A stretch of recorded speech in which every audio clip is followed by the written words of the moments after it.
ಸವಿ ಕನ್ನಡ 2ನೇ ತರಗತಿ ಭಾಗ 1 ಇದರಲ್ಲಿರುವ ಪಾಠ 4 ಕೆಂಪೇಗೌಡರ ಕನಸು.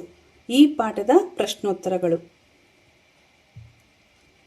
ಈ ವಿಡಿಯೋ ಇಷ್ಟವಾದಲ್ಲಿ ಲೈಕ್ ಮಾಡಿ, ಶೇರ್ ಮಾಡಿ ಹಾಗೂ ಸಬ್ಸ್ಕ್ರೈಬ್ ಆಗಿ. ಅಭ್ಯಾಸ ಪ್ರಶ್ನೆಗಳು. ಈ ಪ್ರಶ್ನೆಗಳಿಗೆ ಉತ್ತರ ಹೇಳಿ. ಮೊದಲನೆಯ ಪ್ರಶ್ನೆ, ನಮ್ಮ ರಾಜ್ಯದ ರಾಜಧಾನಿ ಯಾವುದು? ಉತ್ತರ, ನಮ್ಮ ರಾಜ್ಯದ ರಾಜಧಾನಿ ಬೆಂಗಳೂರು. ಎರಡನೇ ಪ್ರಶ್ನೆ, ಕೆಂಪೇಗೌಡರ ಮೊದಲಿನ ರಾಜಧಾನಿ ಯಾವುದು? ಉತ್ತರ, ಕೆಂಪೇಗೌಡರ ಮೊದಲಿನ ರಾಜಧಾನಿ ಯಲಹಂಕ. ಮೂರನೆಯ ಪ್ರಶ್ನೆ, ಕೆಂಪೇಗೌಡರು ಬೆಂಗಳೂರನ್ನು ಏಕೆ ಕಟ್ಟಿಸಿದರು? ಉತ್ತರ, ಕನಸಿನಲ್ಲಿ ದೇವಿಯು ಕಾಣಿಸಿಕೊಂಡು ಮರೆಯಾದ ಕಾಡಿನಲ್ಲಿ ಒಂದು ನಗರವನ್ನು ಕಟ್ಟಬೇಕೆಂದು ತಿಳಿಸಿದರು. ಹಾಗಾಗಿ ಕೆಂಪೇಗೌಡರು ಬೆಂಗಳೂರನ್ನು ಕಟ್ಟಿಸಿದರು. ನಾಲ್ಕನೆಯ ಪ್ರಶ್ನೆ, ತಾನು ಕಟ್ಟಿದ ಹೊಸ ನಗರಕ್ಕೆ ಬೆಂಗಳೂರೆಂದು ಏಕೆ ಹೆಸರಿಟ್ಟರು? ಉತ್ತರ, ಕೆಂಪೇಗೌಡರ ತಾಯಿ, ಹೆಂಡತಿ ಮತ್ತು ಸೊಸೆಯ ತವರೂರು ಬೆಂಗಳೂರು ಎಂಬ ಹಳ್ಳಿಯಾಗಿತ್ತು. ಇವರೆಲ್ಲರ ಸವಿನೆನಪಿಗಾಗಿ ಕೆಂಪೇಗೌಡರು ತಾನು ಕಟ್ಟಿಸಿದ ಹೊಸ ನಗರಕ್ಕೆ ಬೆಂಗಳೂರು ಎಂಬ ಹೆಸರಿಟ್ಟರು. ಐದನೆಯ ಪ್ರಶ್ನೆ, ಅಚ್ಯುತರಾಯರು ಕೆಂಪೇಗೌಡರಿಗೆ 10 ಊರುಗಳನ್ನು ದಾನ ಕೊಡಲು ಕಾರಣವೇನು?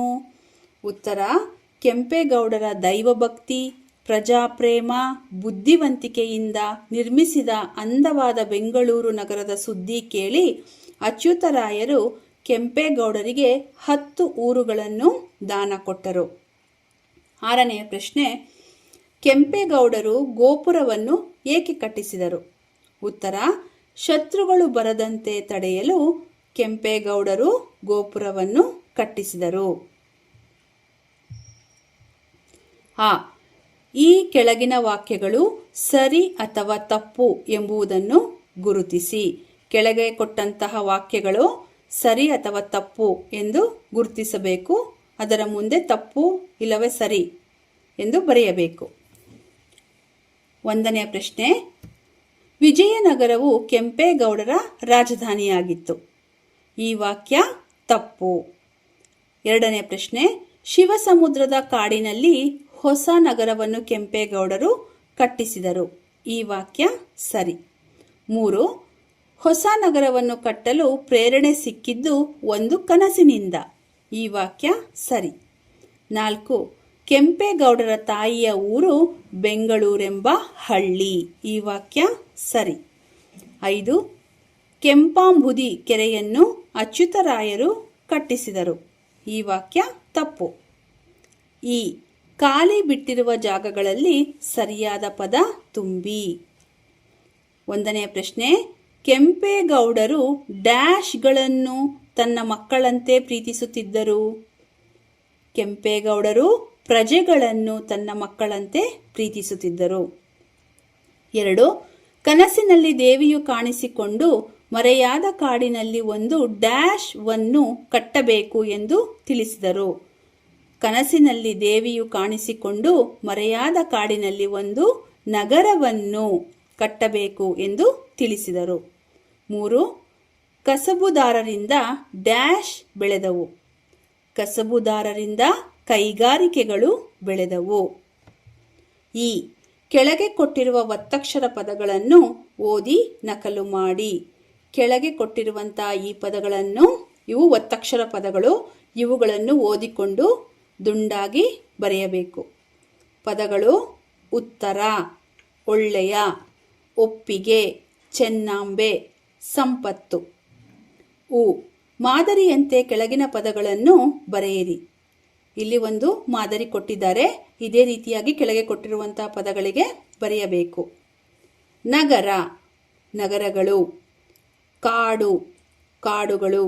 2, ಹಳ್ಳಿ, ಹಳ್ಳಿಗಳು. 3, ಮರ, ಮರಗಳು. 4, ಶಿಲ್ಪಿ, ಶಿಲ್ಪಿಗಳು. 5, ಕೆರೆ, ಕೆರೆಗಳು. ಇವುಗಳೆಲ್ಲ ಏಕವಚನದ ಪದಗಳು, ಇವು ಬಹುವಚನದ ಪದಗಳು. ಚೌಕಗಳಲ್ಲಿ ಕೊಟ್ಟಿರುವ ಅಕ್ಷರಗಳನ್ನು ಬಳಸಿ ಅರ್ಥ ಬರುವ ಒತ್ತಕ್ಷರ ಪದಗಳನ್ನು ರಚಿಸಿ. ಕೆಳಗೆ ಕೊಟ್ಟಿರುವಂತಹ ಚೌಕಗಳಲ್ಲಿ ಕೆಲವು ಅಕ್ಷರಗಳನ್ನು ಕೊಟ್ಟಿದ್ದಾರೆ. ಈ ಅಕ್ಷರಗಳನ್ನು ಬಳಸಿಕೊಂಡು ಅರ್ಥ ಬರುವ ಪದಗಳನ್ನು ರಚಿಸಬೇಕು.